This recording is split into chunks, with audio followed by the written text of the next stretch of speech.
নিরাপত্তা দেয়নি বা এগিয়ে আসে। এখন পুলিশের মানে এই অভিযোগ নিয়ে পুলিশের ভূমিকা দেখে দেখুন এখন আমরা আমরা দুজন আমি এবং আপনি মিলে যদি নিচে যেতে থাকি রাস্তায়, আপনি হঠাৎ করে যদি আক্রমণাত্মক হন, আমার কিছু করার আছে? কারণ আমরা তো শান্তি প্রিয়, আমরা এইসব ভাবি না।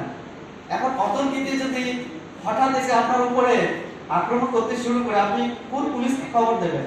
বা পুলিশ কি তাৎক্ষণিক মুহূর্তে 2 মিনিট 5 মিনিট 10 মিনিটের মধ্যে সেখানে মুঙ্গের কামিয়েছি জাতীয় সড়কে হঠাৎ করে যাওয়া ভারত তো সময় লাগে। আমরা এটা বলি অনেক সময় যে পুলিশ যদি কোথাও এমন আমাদের চোখের সামনে প্রমাণ হয় যে ইচ্ছে করলে 10 মিনিটের মধ্যেই যাওয়া যায়, এরকম ক্ষেত্রে একটা ক্ষেত্রে অভিযোগ উঠতে পারে। কিন্তু গতকাল যে সমস্ত জায়গায় পুলিশ ছিল সেখানে তো এরকম আমাদের অভিযোগ নেই।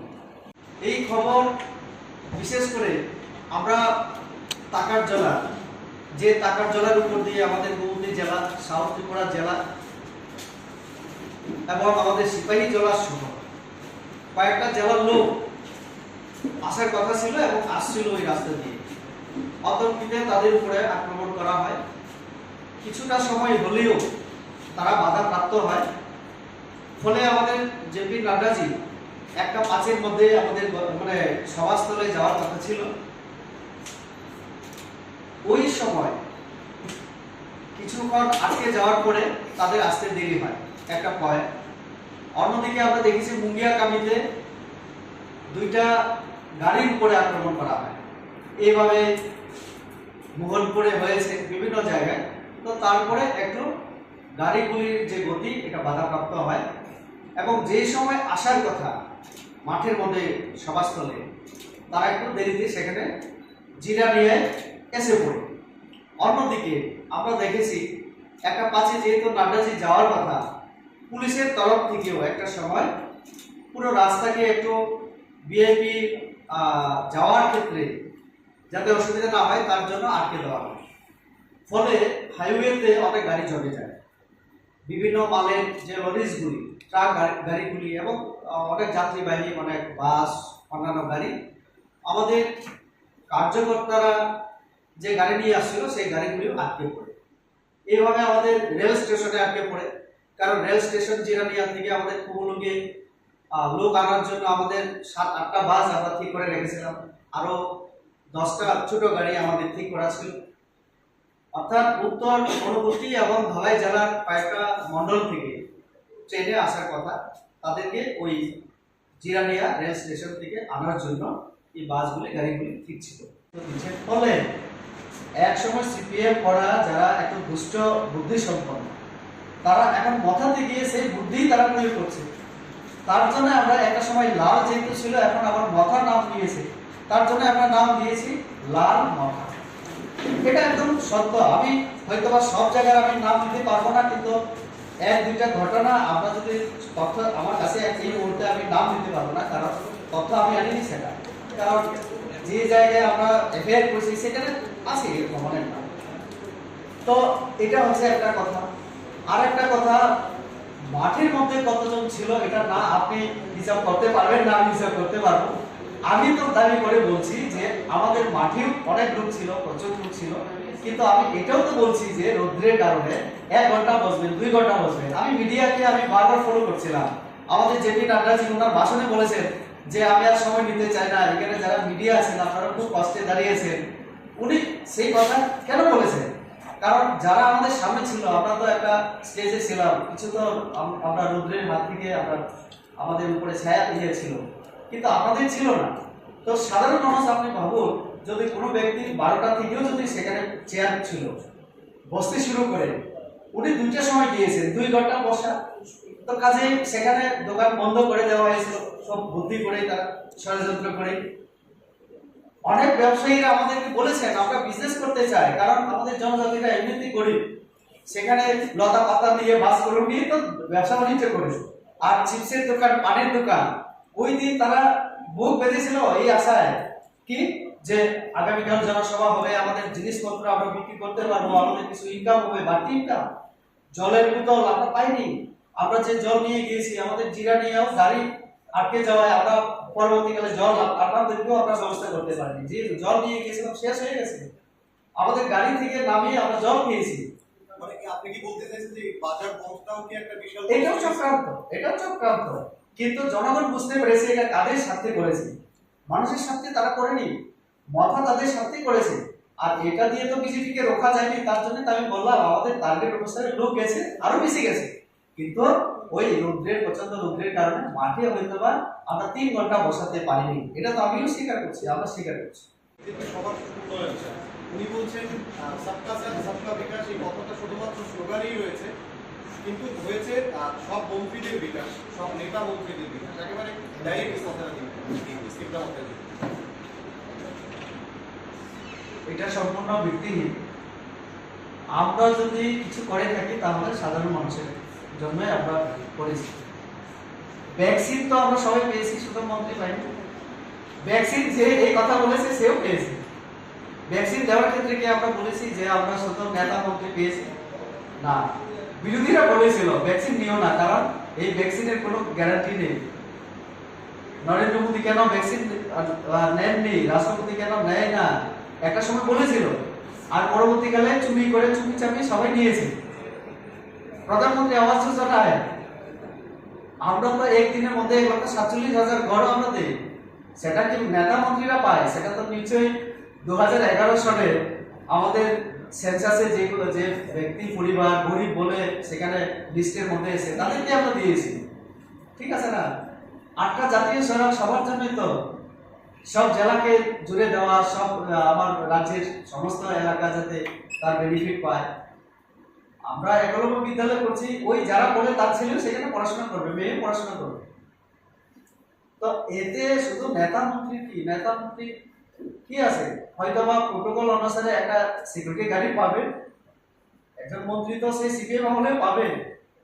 এখন কোন এমডিসিও যদি ইএম হয়ে যায় সেও তো একটা মিনিমাম কিছু তো পাবে। তাহলে আমরাও তো বলতে পারি এডিসি যে কথা বলেছিল তারা ট্রান্সপারেন্সি অনেক কিছু, তাই আজকে কি দেখছি? টেন্ডার নেই, সেখানে অ্যাডভার্টাইজমেন্ট নেই, চাকরি হয়ে যায়। তাদেরই বেকার ছেলেরা দরবার করতে হয় রাজপ্রাসাদে গিয়ে। জনজাতি তো এই বেকাররা। স্কুলে একটা স্কুল মাত্র এডিসি পরিচালিত, আমরা তো দেখেছি কত মহিলাকে মানে কাঁদতে কাঁদতে সেখান থেকে চলে যায়। 20,000 টাকা দিয়েও অ্যাডমিশন পায় না। মহিলাকে আমি নিজেও বলতে দেখলাম যে আমি এই আশা করিনি, আমি তাদেরকে ভোট দিয়েছিলাম। স্কুলে যে অ্যাডমিশনের নিয়ম ওটা সরকার নিয়মে হবে, কিন্তু সেখানে টাকা দিয়ে ভর্তি করানো হয়, সেটা তো দেখতে হবে না আমাদের। তো শুধু কথাই বললে তো হবে না, অভিযোগ করলে তো হবে না। নেতা মন্ত্রীদের হয়, নেতা আর মন্ত্রী কতজন? তাহলে যে বলে সেও তো নেতা, আর মন্ত্রী মাত্র 12 জন আমাদের। আমি আরেকটা আপনাদের কথা আমি বলতে চাই যে উদ্দেশ্যে আমরা এডিসিতে আমরা ওনার সভা আমরা করেছি। দেখুন, জনজাতিদের এডিসি বিভিন্ন দাবি দেওয়া নিয়ে আমরাও দেখেছি যে বিভিন্ন রাজনৈতিক দলগুলি দিল্লিতে চলে যায় আমাদের নেতৃত্বের সাথে দেখা করার জন্য। 3 দিন 4 দিন 5 দিন দিল্লিতে পড়ে থাকে। তো আমরা ভাবলাম তাহলে আমাদের নেতৃত্বকে আমরা সেই সদর দপ্তরে আমরা হাজির করি। এক তো তারা রাস্তাঘাট দেখবেন, উন্নয়ন দেখবেন, সমস্যা দেখবেন, আমাদের সঙ্গে কথা বলবেন, শুনবেন। আর বিএনপি নেতৃত্বরাও দেখা করেছেন, কথা বলেছেন। তাহলে যেখানে আমরা দিল্লিতে গিয়ে দেখা করতে পারি না, আমরা পার্টির তরফ থেকে আমাদের সর্বভারতীয় সভাপতিকে এনে দিলাম মানুষের মাঝে, যাতে সাধারণ মানুষের সঙ্গে কথা বলতে পারেন, আমাদের দুঃখ দুর্দশা সমস্যা দাবি শুনতে পারেন এবং সমস্যার সমাধানের জন্য তিনি সরকারের সঙ্গে যাতে কথা বলতে পারেন। একটা দলের সর্বভারতীয় নেতৃত্ব, ওনার সঙ্গে প্রধানমন্ত্রী কথা হবে, যেহেতু আমাদের দলের প্রধানমন্ত্রী, আমাদের দল শাসন ক্ষমতায়, তাহলে ওনার নিশ্চয়ই সেখানে ভূমিকা আছে। তো আমরা তো এই উদ্দেশ্য নিয়ে এসেছিলাম, কিন্তু তারা দরজা বন্ধ করে বাইরে হাওয়া ঢুকতে দিল না, তো কি করা? তাতে কার ক্ষতি হলো? জনজাতিদেরই তো ক্ষতি হলো। আমাদের উনি তো বলেছেন যে আমাদের যে জনজাতিদের সম্মান অধিকারের জন্য এখানকার আঞ্চলিক দলগুলি যে কথা বলে, তারা শুধু কথাই বলে, আমরা তো কাজ করে দেখিয়েছি। আজকে দ্রৌপদী মুর্মুর মতো মানুষ, ব্যক্তিকে, মহিলা, পিছিয়ে পড়া সমাজ থেকে আজকে রাষ্ট্রপ্রধান, তিনি রাষ্ট্রপতি। কখনো কেউ ভেবেছিল এরকম? আচ্ছা, আপনাদের গতকাল মুখ্যমন্ত্রী হাসপাতালে গিয়েছিলেন যারা আক্রান্ত হয়েছে, মুখ্যমন্ত্রী রাজনৈতিক দলের নাম উল্লেখ করেননি যারা আক্রমণ করেছে। আপনি বলছেন তীব্র ভাবে কিসের ভিত্তিতে? এক নম্বর প্রশ্ন। 2 নম্বর বিষয় হচ্ছে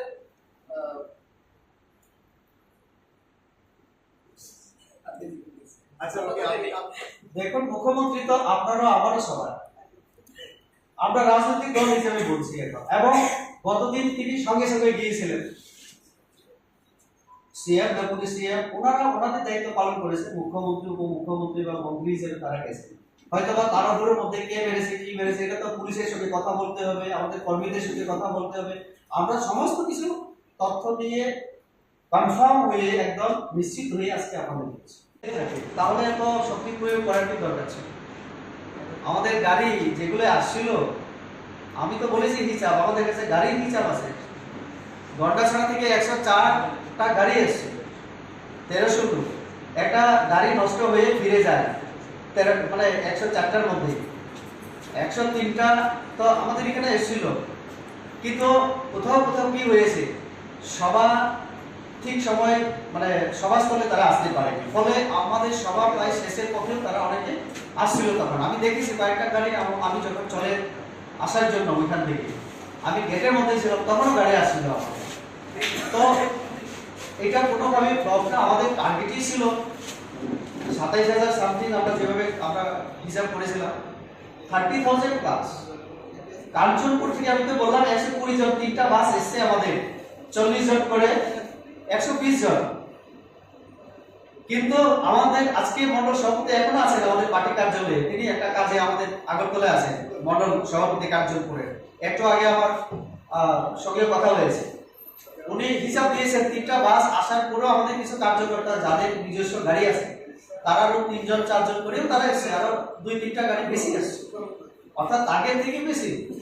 আমি তো বললাম শুরুতে যে আমরা ওই যে কিছু পুলিশ বিএনপি রাস্তার জন্য আটকে দেওয়ায় এবং কিছু জায়গায় বাধাপ্রাপ্ত হয়, ঠিক সময় তারা আসতে পারেনি, আর একসঙ্গে তারা মাঠে ঢুকতে পারেনি। কেননা মাঠের মধ্যে আমাদের প্রচন্ড রৌদ্রের কারণে অনেকে সাইডে রাস্তায় বিভিন্ন জায়গায় বিচ্ছিন্নভাবে ছড়িয়ে ছিটিয়ে ছিল, তার জন্য আমরা একত্রে বসাতে পারিনি। এবং শেষে আমাদের মধ্যেও আমরা আলোচনা করেছি, আমাদের উপরে কিছু একটা দেওয়ার কিন্তু বড় ভাগ হওয়ার কারণে উপরে শেড দেওয়া, কিছু মানে কাপড় দিয়ে ছায়া দেওয়ারও ব্যবস্থা সেরকম হয়নি। আর ইতিমধ্যে আপনারা দেখেছেন পরপর 2টা দিন আমরা সবাই ব্যস্ত ছিলাম, তো অনেকটা তার কারণেই আমাদের সেই একটা অসুবিধা হয়েছিল। কিন্তু মানুষ আমাদের টার্গেট অনুসারে সব জায়গা থেকে, এর মধ্যে শুধু একটা জায়গা থেকে আমি আপনাদের সুবিধার্থে আমি বলতে পারি, কমলপুরে তার একদিন আগে একটা ড্রাইভারের ঘটনাকে কেন্দ্র করে তারা 3টা জায়গায় রাস্তা আটকে রেখেছিল। আমাদের গাড়িগুলি রেডি ছিল, 11টা পর্যন্ত কমলপুর আমবাসার রাস্তা বন্ধ ছিল, তারপরে খোয়াই রাস্তা বন্ধ ছিল, বিভিন্ন জায়গায় তারা বন্ধ করে রেখেছিল ওই ঘটনাকে কেন্দ্র করে। এটা আমাদের সঙ্গে কোনো নেই, অন্য আরেকটা ঘটনা ইস্যুকে কেন্দ্র করে। কিন্তু উদ্দেশ্য আমাদের এই যে জনসভাকে ব্যাহত করা, একটু বাধা দেওয়া, এটা তাদের ছিল। তো কাজে সব দিক থেকে আমরা যদি বিচার করি তাহলে আমাদের সভা সফল, এবং মানুষ আমাদের জনসভায় এসেছিল। শুধু একত্রে বসানোর ক্ষেত্রে, দেখানোর ক্ষেত্রে আমাদের একটু অসুবিধা, সেটা আমরাও বলছি। সঙ্গে কথা হয়েছে, একজন মহিলা বলছিলেন পরিচিত, কিন্তু একটা বড় রড দিয়ে তার বুকের মধ্যে মারার চেষ্টা করেছিল, ফলে একজন পুরুষ লোক সেখানে হাতটা বাড়ানোতে তার হাতের মধ্যে লেগে যায়, না হলে মহিলা হয়তো জায়গাতেই শেষ হতো। একজন ভদ্রলোকের চোখের মধ্যে পুরো চোখটা নষ্ট করার জন্য, একদম শেষ করার জন্য রড দিয়ে মারার চেষ্টা করেছিল, সরে যাওয়াতে গাড়িতে লেগে যায়, তারপরে একটা কোনায় লেগে আহত হয়। পুরুষ মহিলা কাউকে তারা বাদ দিয়ে। তো এরকম বর্বরতা, এরকম তালিবানি কায়দায় আমরা কখনো দেখিনি। এর মধ্যে কয়েকটা নাম এসছে যারা একটা সময় সিপিএম এর চেয়ারম্যান ছিল, নেতা ছিল, আজকে তারাই আবার ওই মাথা দিয়েও তারা নেতৃত্ব দিচ্ছে, এরকম খবর আমাদের কাছে এসছে। আমরা তো বরাবর বলে থাকি লাল মাথা, আসলে এই মাথা, লাল মাথা সম্পূর্ণভাবে কন্ট্রোল আমাদের প্রদ্যুৎ বাবুর হাতে নিয়ে আমি শুনেছি তাদের মধ্যেও দলের মধ্যে নানা কলহ চলছে। এইগুলিকে এই যে দুর্বলতা যে দিক এটাকে ধামা চাপা দেওয়ার জন্য তারা এই যে হিংসায় তারা নেমে এসেছে। কাজেই আমাদের দলের তরফ থেকে আমরা তার প্রতিবাদ এবং আমাদের সঙ্গে উপস্থিত আমাদের এলবিসি কার্তিক চাকমা মহোদয় এবং আমাদের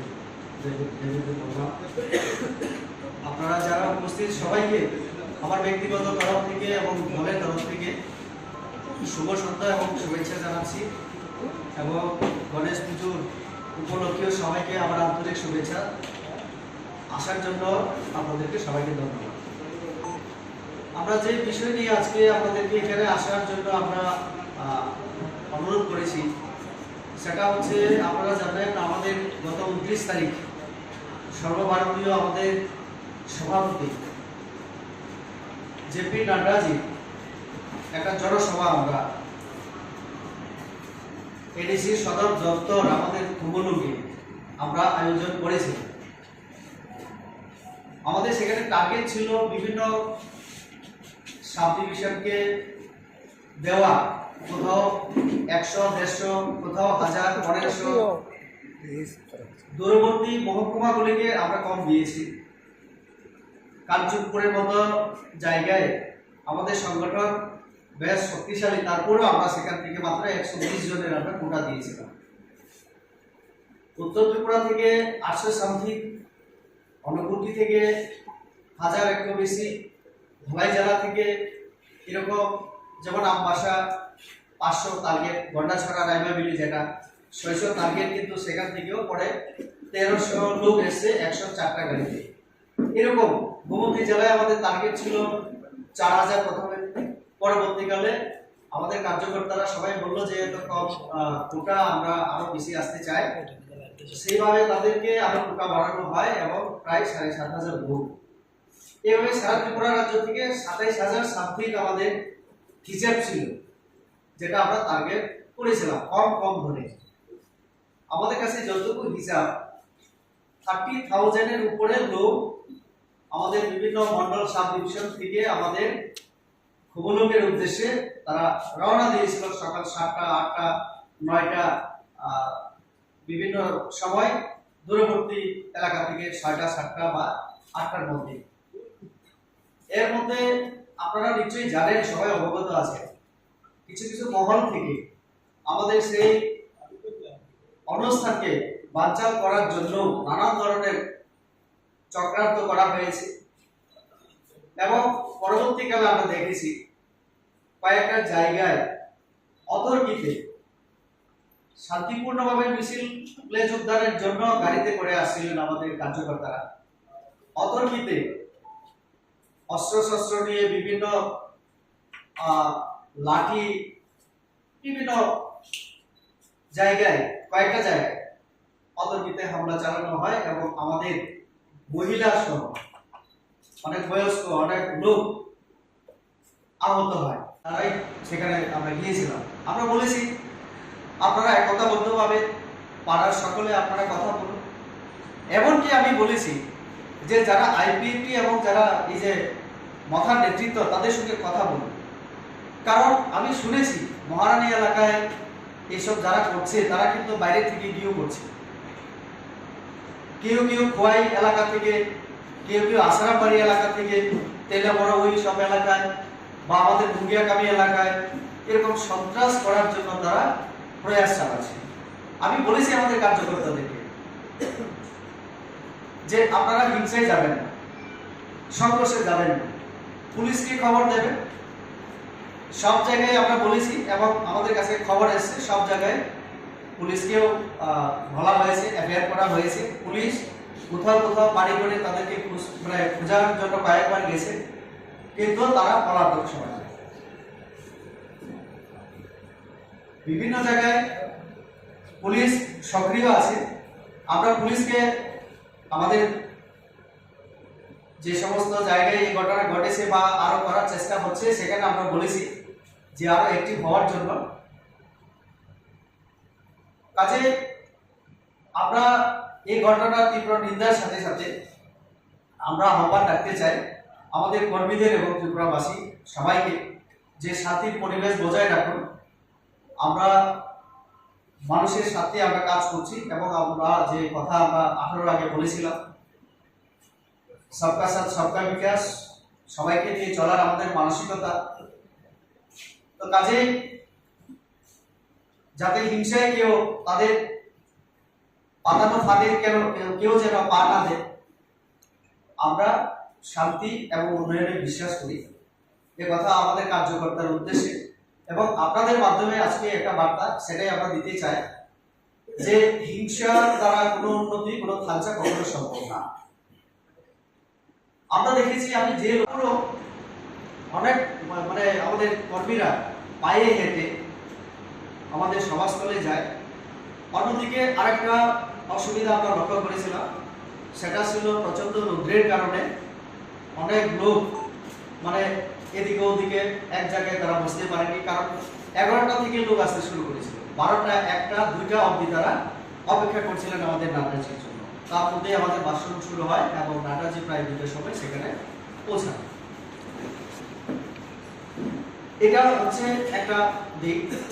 অন্যদিকে আমরা যে উদ্দেশ্যে আজকে আপনাদেরকে দেখেছি সেটা হচ্ছে আমাদের এই যে জনসভায় আসার সময় আমাদের ত্রিপুরা যে মথা যে দল, রাজনৈতিক দল, তারা যেভাবে বর্বরতা দেখিয়েছে, আমরা দেখেছি আমাদের পুলিশিয়া ইতিমধ্যেই এই শব্দগুলি ব্যবহার করার ইচ্ছে নেই, তারপরে করতে হচ্ছে আমাদের তালিবানি কায়দায় যেটা বলি। এটা মানে মনুষ্য সমাজের কোনো কাজ হতে পারে না। যেভাবে বর্বরতা তারা দেখিয়েছে তালিবানি কায়দায়, আজকে আমি নিজেও তেলিয়ামোড়া, আসারামবাড়ি কয়েকটা জায়গায় আমি সফর করেছি। উত্তর মহারানী এলাকায় যে সমস্ত কর্মীরা আক্রান্ত হয়েছিলেন, এরকম 7-8 জনের সঙ্গে আমি আমাদের রামপদ জমাতিয়া মাননীয় মন্ত্রী, আমাদের জনজাতি মোর্চা প্রদেশের সভাপতি বিকাশ দেববর্মা, এমডিসি ভূমিকানন্দ রিয়া, আমরা এই এলাকাগুলি আমরা পরিদর্শন করি এবং আমাদের যারা আক্রান্ত তাদের সঙ্গে আমরা কথা বলেছি। পুলিশ অফিসাররা ছিলেন সেখানে, আমরা তাদেরকেও বলেছি, খোঁজখবর নিয়েছি, কতজন অ্যারেস্ট হয়েছে। এই পর্যন্ত আপনাদের সামনে আমি একটা তথ্য দিতে চাই। ওই সবাই যারা এসেছিলেন তাদের মধ্যে 55 জন 55 টোটাল ইনজিউর্ড হওয়ার পরে, তাদের হাতে আক্রান্ত হওয়ার পরে হসপিটালাইজড হয়। কিছু আমাদের বিশ্রামগঞ্জের হসপিটালে, জিরানিয়া কাছাকাছি যেখানে আক্রান্ত হয়েছিল তার প্রথমে নিয়ে যাওয়া হয়, তারপরে সিরিয়াস যারা আরো ভালো চিকিৎসার জন্য সেখান থেকে জীবিত পাঠানো হয়। টোটাল 55। পুলিশ অনেক বাড়িতে কয়েকবারও গেছেন। আমি আজকেও কয়েক জেলাতে যেহেতু ছিলাম, গতকালে আমি এসপির সঙ্গে কথা বলেছিলাম, বাবুর সঙ্গে। তিনি যখন আমি খবর পেলাম মুঙ্গিয়া কামিতে ঘটনা হয়েছে, আমি তাৎক্ষণিক ওনার সঙ্গে কথা বলে উনি ব্যবস্থা করেছেন, কিন্তু মুঙ্গিয়া কামিতে দ্বিতীয়বার আর ঘটনা হয়নি। আজকে আমি যেহেতু আমি গিয়েছিলাম, তো আমি খবর দেওয়ার পরে তাদের সঙ্গে কথা বলার পরে ওনারা অনেক বাড়িতে 2বারও গেছেন, 3বারও, কিন্তু তারা এখন পলাতক। তো পুলিশ তাদেরকে আমাকে কথা দিয়েছে, তাদেরকে ছাড়বে না, যেখানে পাওয়া যাবে সেখানে ধরা হবে, হয়তো বা একটা সময় লাগে। বলবো যে যেটা আপনি বলেন 3টা প্রশ্নের উত্তর বোধহয় আমি দেওয়ার চেষ্টা বাকি আছে দাদা। কোনটা লাস্টটা কটা কেস কতদিন দিলেন? কটা কেস সেটা তথ্য সব জায়গাতেই দেওয়া হয়েছে। যেমন আমি তো বললাম আমাদের টাকার জালে আটকানো হয়েছিল, যে মন্ডলের লোকেরা আক্রান্ত হয়েছে সেই মন্ডলে ওই কারা কারা করেছিল তাদের বিরুদ্ধে সব জায়গায় করা হয়েছে। জাস্ট একটু হিসাবটা আমাদের নেওয়া আছে, তো সবটাই দিতে পারি, একটু যদি আপনারা সময় দেন আমরা দিয়ে দিতে পারি। এটা হচ্ছে একটা ইয়ে। আর আপনার স্পেসিফিক নাম কথা বলতে তাদেরকে আপনারা ইন্ডিকেট করেছেন, হ্যাঁ জায়গায় ওইটাই যেগুলির নাম দিয়ে আমরা এফআইআর করেছি সেটা তো আছে, কপিও আছে আমাদের। আমরা বিভিন্ন মন্ডল থেকে হোয়াটসঅ্যাপের মাধ্যমে নিয়েছি, কিছু কিছু আমাদের হার্ড কপিও আছে, আমরা 1-2টা তো দিতে পারি। যেমন মঙ্গল দেববর্মা সিমনা, উনি নেতৃত্ব দিয়ে এনেছিলেন আমাদের কর্মীদেরকে, তিনি যেটা এফআইআর করেছেন আমার কাছেও আছে, হোয়াটসঅ্যাপে আছে, কিন্তু বের করে দিতে হবে আপনাদেরকে। এখানে আমি দেখেছি, আছে আমার কাছে, আমি দেখাতে পারি আপনাদেরকে। এরকম দেবীদের কাছে আছে, বিভিন্ন জায়গা থেকে কালেকশন আমরা করেছি। আমি নিজেও আজকে সকাল থেকে আমি বাইরে ছিলাম, তবুও আপনাদেরকে কথা দিয়েছি বলে আমি ঠিক সময় আমি আসতে পেরেছি, চেষ্টা করেছি আসার। আমি কিন্তু 6টায় এখানে আজও খুব সিরিয়াস। আমাদের অনেক কার্যকর্তা, আমাদের মন্ত্রীরাও গেছেন, আমাদের কেন্দ্রীয় মন্ত্রীও গেছেন, আমাদের রাজ্যমন্ত্রী গেছেন, এবং আমাদের অনেক নেতৃত্ব জীবিতে গিয়ে বিভিন্ন জায়গায় গিয়ে গতকাল থেকে তারা দেখে আসছেন। আমাদের পার্টির তরফ থেকে আমরা সাহায্য করছি বিভিন্নভাবে। আমার কথা হচ্ছে, একটা গণতান্ত্রিক রাষ্ট্রের একটা রাজনৈতিক দল যারা আবার বেশি করে সংবিধানের কথা বলে, মাঝে মধ্যে আমি তো দেখি আমাকে সংবিধানের কপি দিয়ে আমাকে সংবিধানের পাঠ দেওয়ার চেষ্টা করি। তিনি আবার একদিন আগে সাংবাদিকদের দেখে বা অনলাইনের মাধ্যমে যেভাবে হোক তিনি একটা নাটক করেছিলেন, আমি বলবো নাটক। বলেন জেপি নাড্ডাজি ওয়েলকাম, স্বাগত। অন্যদিকে ওনার কি বাহিনী আমি জানি না, মাঝে মধ্যে দেখি ওয়ারিয়ার। আমরা শুনেছি এটা রাজ আমলে এই শব্দগুলি শুনি, গণতান্ত্রিক যুগে ওয়ারিয়ার শব্দ অর্থহীন, কিন্তু তিনি সবটাই রাজতন্ত্রের যুগে সেই আমলের শব্দগুলিকে বাঁচিয়ে রাখার চেষ্টা করছেন। ওয়ারিয়ার কারা আপনারা আমার থেকে আরো ভালো বুঝেন। তো ওয়ারিয়ারদেরকে তিনি তাহলে কি এই কাজটাই করতে বলেছিলেন? একদিকে অনুরোধ করেন ওয়েলকাম, কথা বলতে চায়, সাংবিধানিক সুরাহা আমাদের দরকার, সাংবিধানিক অধিকার, কনস্টিটিউশনাল সলিউশন, এই শব্দগুলি। আর অন্যদিকে এই যে কাজটা, এটা সংবিধান বিরোধী, গণতন্ত্র বিরোধী। এটা আমরা নিন্দা জানাই, তীব্রভাবে নিন্দা জানাই। দুঃখের কথা, উনি অনেক কিছু কথা বলেন, কিন্তু তারপরের দিন এত ঘটনা হয়ে যাওয়ার পরে একবারের জন্য তিনি নিজেদের কর্মীদের উদ্দেশ্যে তিনি বার্তা দিয়েছেন। আমি আজকেও যে জায়গায় গিয়েছি, উত্তর মহারানী এলাকায়, আমি জিজ্ঞেস করেছি আমাদের কার্যকর্তাদের, দুপুরে আক্রান্ত হওয়ার পরে রাতের বেলায় এবং আজকে যারা হসপিটাল থেকে ফিরে বাড়িতে গেছে তাদেরকে আজকে অনেক জায়গায় আমার হুমকি দেওয়া হচ্ছে, রাতে দেখা হবে, ঘর পোড়ানো হবে, এই পাড়ায় থাকতে পারবে না। তারা কি বলতে চায়? আমরা বিজেপি, আমরা শান্তি এবং উন্নয়ন বিশ্বাস করি, তাদের মতো এরকম অহিংসা কার্যকলাপ আমরা বিশ্বাস করি না। তারপরে যদি আরো বেশি পেতে চায়, টাকার লোভে, ক্ষমতার লোভে কেউ যদি চলে যায়, আমরা যা বোঝানোর বুঝিয়েছি, তার মধ্যে যদি সদ্বুদ্ধি না আসে, কিছু করার নেই, দেখা যাবে রাজনীতিতে। আগে কি টের পেয়েছিলেন বিষয়টা? কি বলে ওনার যাওয়ার বিষয়টা কি টের পেয়েছিলেন আপনারা? আমরা যেদিন খবর পেয়েছি সেই দিনও আমরা ওনাকে বোঝানোর চেষ্টা করেছি। যতটা আমি বুঝি, আমি সবটা বলতে চাই না, নিশ্চয়ই সেখানে লাভ লোভের বিষয় আছে। আমি তো বললাম ক্ষমতা এবং কিছু লোভে যদি চলে যায়, আমি তার জন্যই বললাম যে সমুদ্র থেকে 1 লিটার জল তুলে নিলেও সমুদ্র থাকে।